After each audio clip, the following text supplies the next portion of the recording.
Assalamualaikum warahmatullahi wabarakatuh.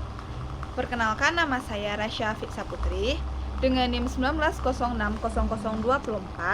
Nah, pada kesempatan kali ini saya akan menjelaskan mengenai mata kuliah Ekonomi Pembangunan 2 dengan judul Transformasi Pertanian dan Pembangunan Daerah Perdesaan dan diampu oleh dosen Bapak Alpon Satrianto MSI. Nah, pada kesempatan ini, pada judul ini terbagi atas 3 bab, yaitu pada 9.1 memiliki arti penting kemajuan sektor pertanian dan pembangunan daerah perdesaan. Nah, 9.2 yaitu pertumbuhan pertanian, yaitu kemajuan di masa lalu dan perubahan yang terjadi pada masa sekarang. Nah, yang ketiga 9.3 yaitu struktur sistem agraria di negara-negara berkembang. Nah, pada awalnya sebagian besar penjelasan tentang terjadinya gelombang migrasi ke kota-kota Afrika, Asia, Amerika Latin hingga mencapai tingkat yang belum pernah terjadi pada dalam sejarah sebelumnya. Dan kita dapat temukan pada stagnasi atau kemacetan dalam ekonomi di daerah-daerah perdesaan. Di dalam pembangunan ekonomi secara tradisional, peranan pertanian hanya dianggap pasif dan sebagai unsur penunjang.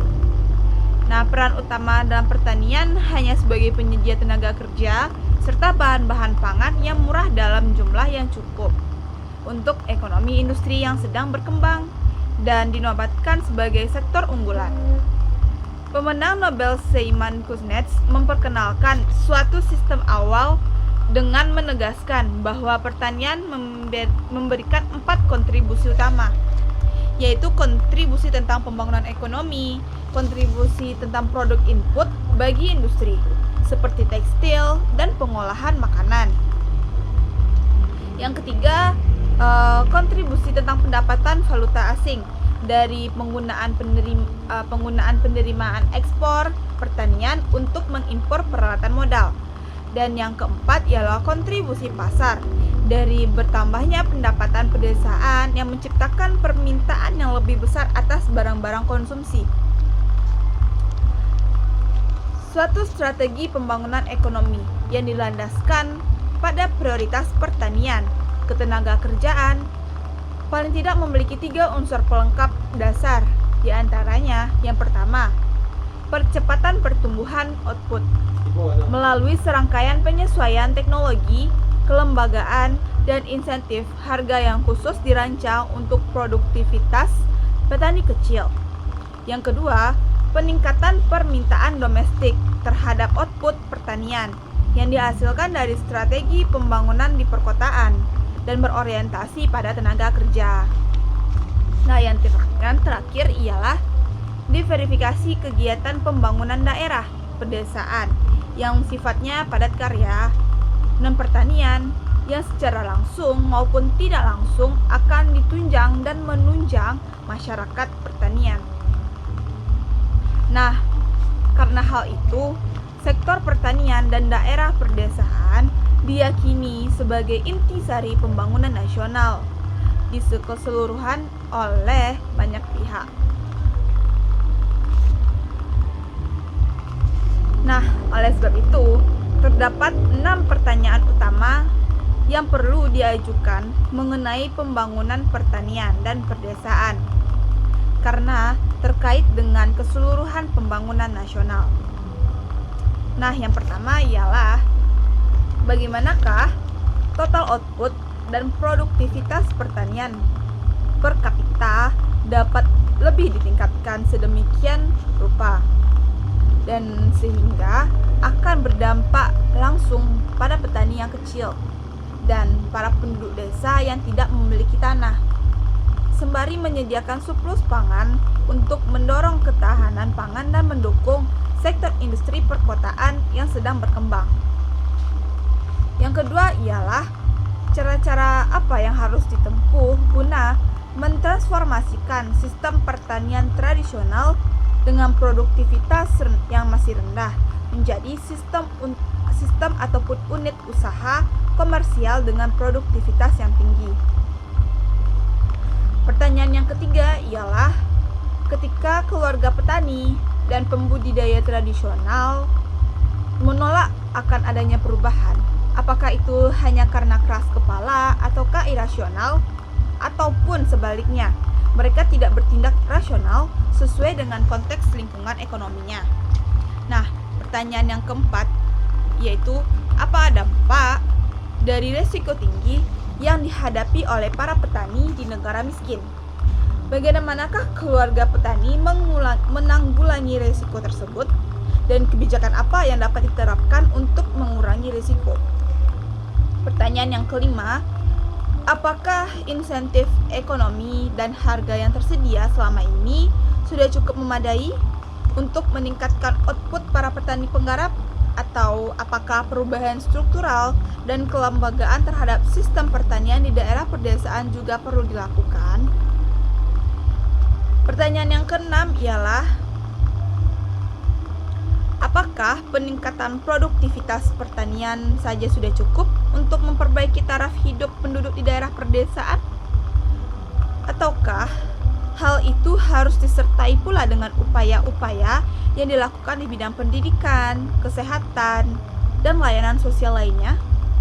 Dengan kata lain, sebenarnya apakah yang dimaksud dengan pembangunan pedesaan itu? Dan bagaimanakah cara mewujudkannya? Dan lebih dari 2/3 orang dengan kemiskinan ekstrim di dunia ini terlibat dalam kegiatan pertanian.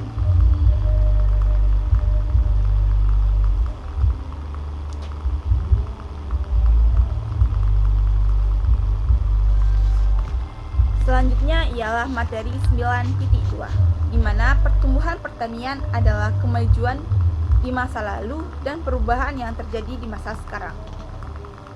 Yang pertama ialah tren dalam produktivitas pertanian. Kemampuan pertanian untuk berproduksi mengimbangi pertumbuhan penduduk dunia dinilai mengagumkan, yang mana membuat prediksi Neo Malthus bahwa kerawanan pangan global akan terjadi secara meleset. Yang terjadi sekarang akan terjadi meleset, dan seharusnya yang membuka jalan ini adalah berkat hasil output pertanian di negara yang berkembang. Yang kedua yaitu kegagalan pasar dan kebutuhan akan kebijakan pemerintah.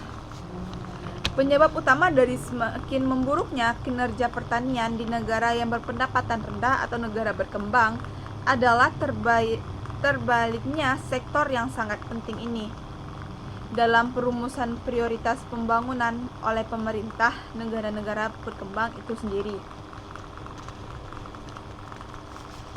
Pemerintah juga memiliki peranan penting dalam pemberantasan kemiskinan di negara yang berkembang, dan sebagian besar dari kalangan miskin dunia berasal dari kelompok petani.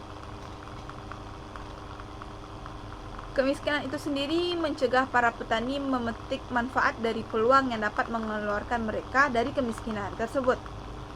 Banyak kegagalan pasar, seperti hilangnya pasar dan kegagalan dalam pasar modal, serta sangat membatasi kemampuan para petani miskin untuk memetik manfaat dari peluang globalisasi ketika pemerintah memberalisasikan perdagangan. Dan materi selanjutnya yaitu 9.3, di mana struktur sistem agraria di negara-negara berkembang.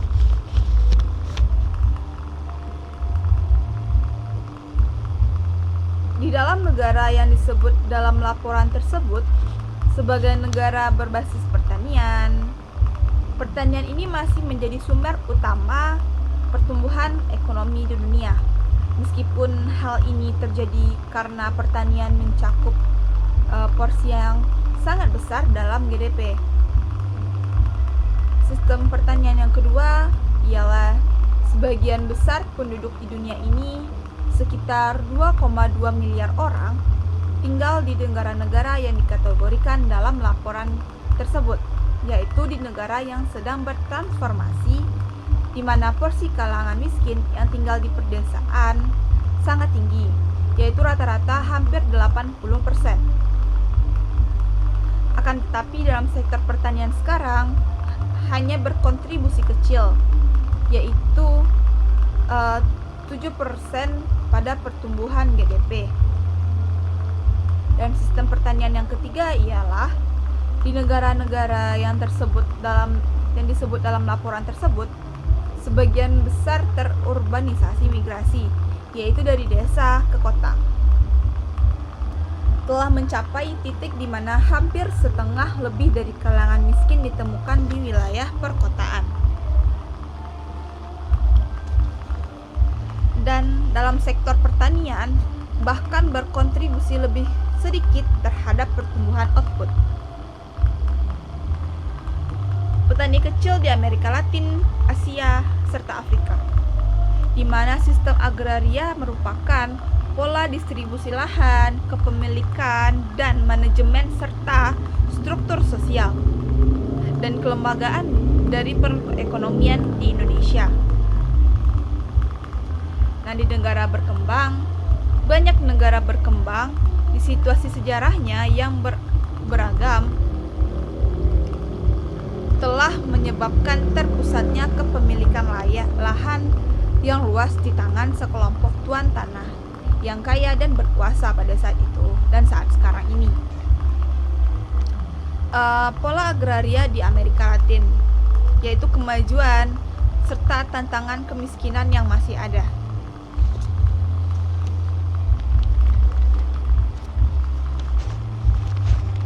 Struktur agraria yang berlaku di kawasan Amerika Latin sejak masa kolonial ialah pola pertanian dualisme yang dikenal dengan pola latifundo dan manifundo.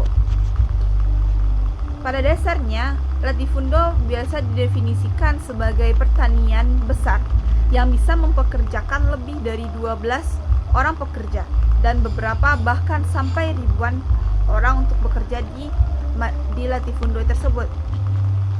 Akan tetapi sebaliknya, manifundo merupakan unit usaha pertanian kecil, di mana manifundo ini didefinisikan sebagai pertanian yang sangat kecil yang hanya dapat memberikan pekerjaan bagi satu keluarga dengan pola pendapatan pasar dan tingkat teknologi serta jumlah modal tertentu yang berbeda menurut masing-masing negaranya. Meskipun latifundo dan manifundo di Amerika Latin tidak mencakup seluruh lahan pertanian yang ada, sejumlah produk pertanian yang ada berasal dari apa yang disebut sebagai unit pertanian keluarga dan unit pertanian skala menengah. Nah, apa sih pertanian keluarga itu? Pertanian keluarga merupakan lahan pertanian yang dimiliki serta digarap oleh satu rumah tangga. Yang kedua ialah pertanian dalam skala menengah. Pertanian yang mempekerjakan hingga 12 orang pekerja tenaga kerja. Nah, mentransformasi ekonomi, yaitu permasalahan fragmentasi serta pembagian lahan pertanian di Asia.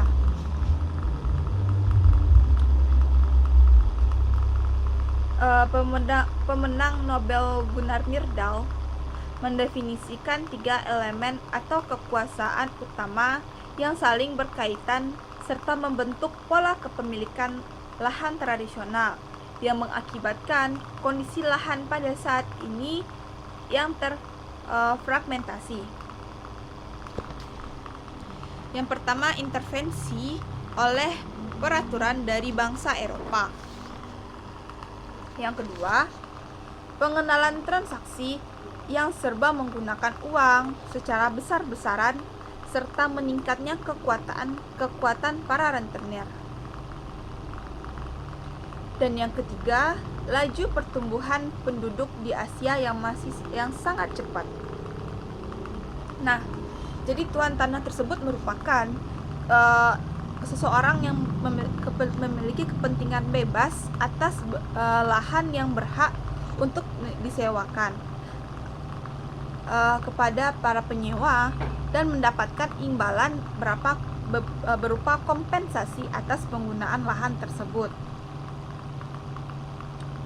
Ya, nah selanjutnya ialah pertanian subsisten dan perluasan perladangan di Afrika, yaitu pertanian subsisten yang merupakan pertanian di mana produksi tanaman, pemeliharaan hewan, dan kegiatan lainnya dilakukan untuk konsumsi pribadi.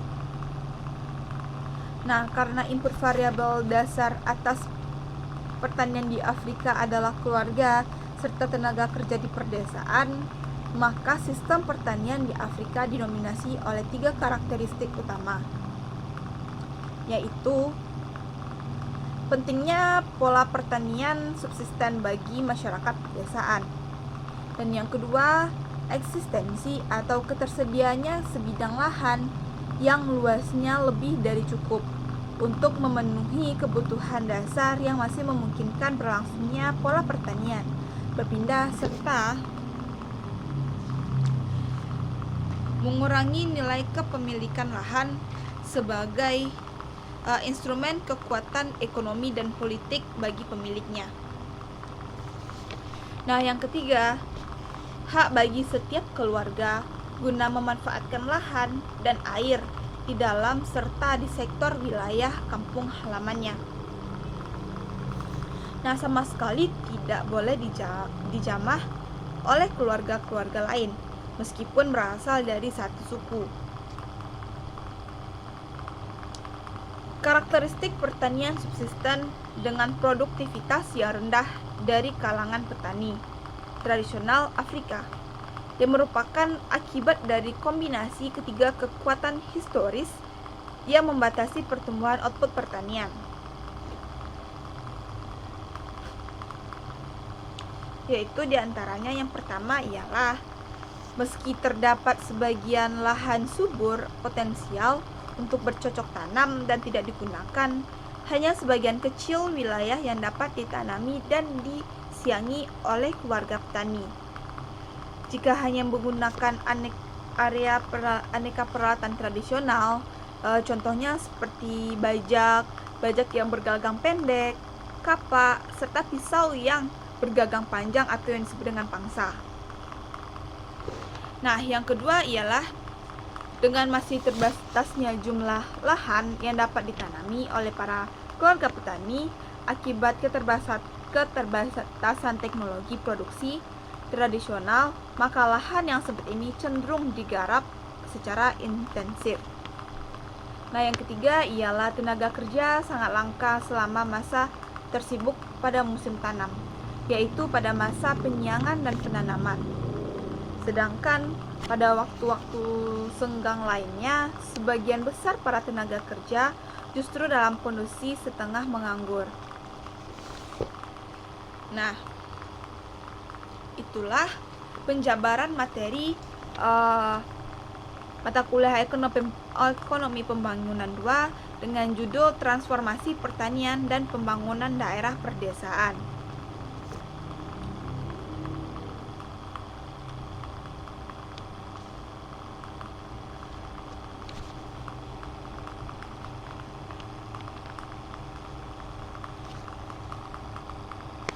Nah, dapat disimpulkan suatu strategi pembangunan ekonomi yang dilandaskan pada prioritas pertanian dan ketenaga kerjaan memiliki 3 unsur pelengkap dasar.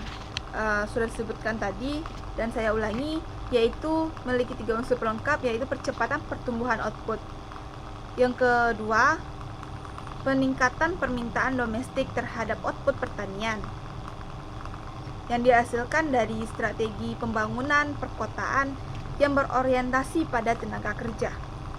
Yang ketiga ialah diverifikasi kegiatan pembangunan daerah perdesaan yang bersifat padat karya, non pertanian yang secara langsung maupun tidak langsung akan ditunjang serta menunjang masyarakat pertanian tersebut.